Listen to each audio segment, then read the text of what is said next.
Mrs. Irene. This is not right. Oh, you aren't that bad at knitting. Sure, there's a drop stitch or two. Or three. No, I don't mean my knitting. I mean, it's wrong that we can't give these children something they really want for Christmas.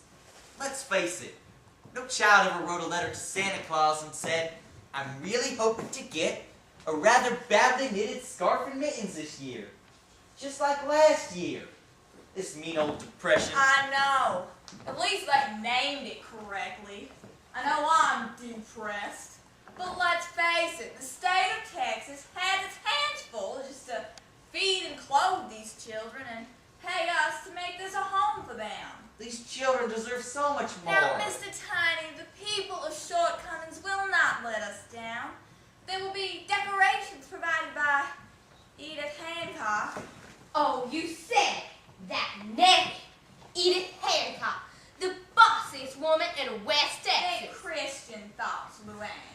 Miss Hancock is on our governing board, and she has a good heart. It's not a heart that worries me. It's her mouth. Mr. Tiny, we should not be speaking ill of a good Christian woman like Edith Hancock.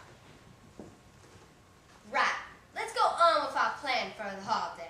You know Mr. Barker from the hardware store gave each and every child a kite last year. And heaven knows what we don't lack for wind here in West Texas. And most of that wind, the hot wind, comes from Edith Hancock. Ha! Christian thoughts yourself, Mrs. Irene. Lead us not into temptation. And deliver us from Edith. Speak of the devil. We weren't speaking of the devil. We were speaking of... Oh, hello, Miss Hancock. Irene, Tiny, Luann, I see you've been knitting again this Christmas. I'm sure the children will be thrilled. We do what we can, Miss Hancock. That is what I'm here to talk to you about, doing what you can. Thank you for taking the break from your cider to help me, Bonnie. Just leave that box out in the hall. You've been a big help. Oh, it's no trouble, Miss Hancock. Anytime. Now there's a nice child. Now, ladies, and Mr. Tiny, enough pleasant banter. I have serious news. The state will be doing its annual inspection right after the new year. As a board member here at the Little Angels Home for Orphans, I am again appalled at the statistics for the year. We started the year with 21 orphans. Miss Hancock, we had 7 adoptions this year. That can't be. You still have 20 orphans. We did have 7 adoptions this year, Miss Hancock. It's just that all of the adoptions were of the same child, Lucy James. Let me get this right. The same child has been adopted 7 times. That's right. And she's been returned 7 times. Oh, no. Only 6. And Lucy wasn't returned. Oh, no. No one would ever dream of returning Lucy. Lucy has spunk. Lucy has character. Lucy is as cute as a ladybug's ear. Someone is returning Lucy.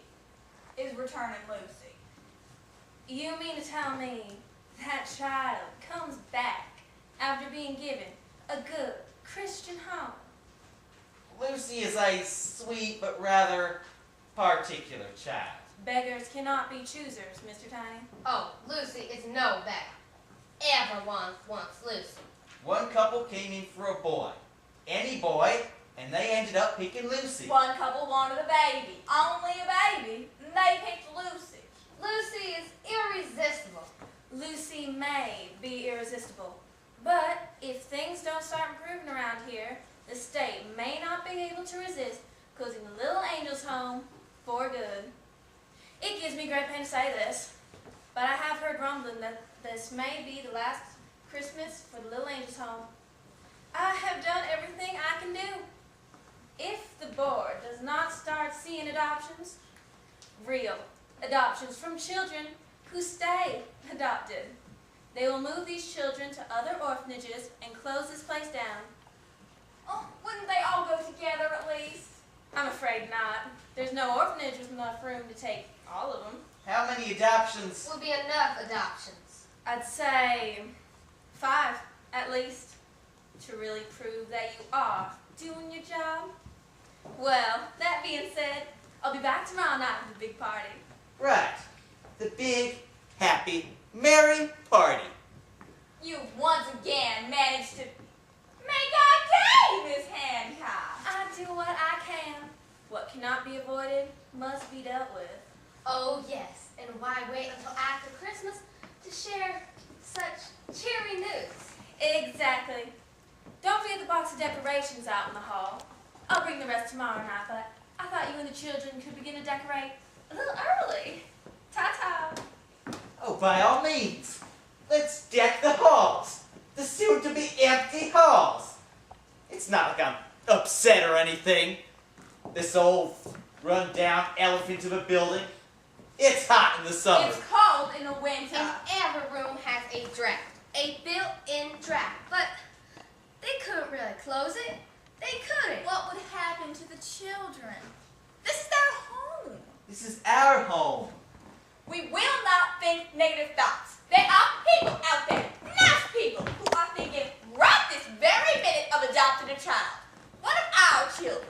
So we will not be gloomy. We need to shake this off. How about a song? A song? Yes, a song. Something cheerful. Cheerful? Something happy. Happy? Well, it's Christmas. I don't know, something with the word Mary in the title at least.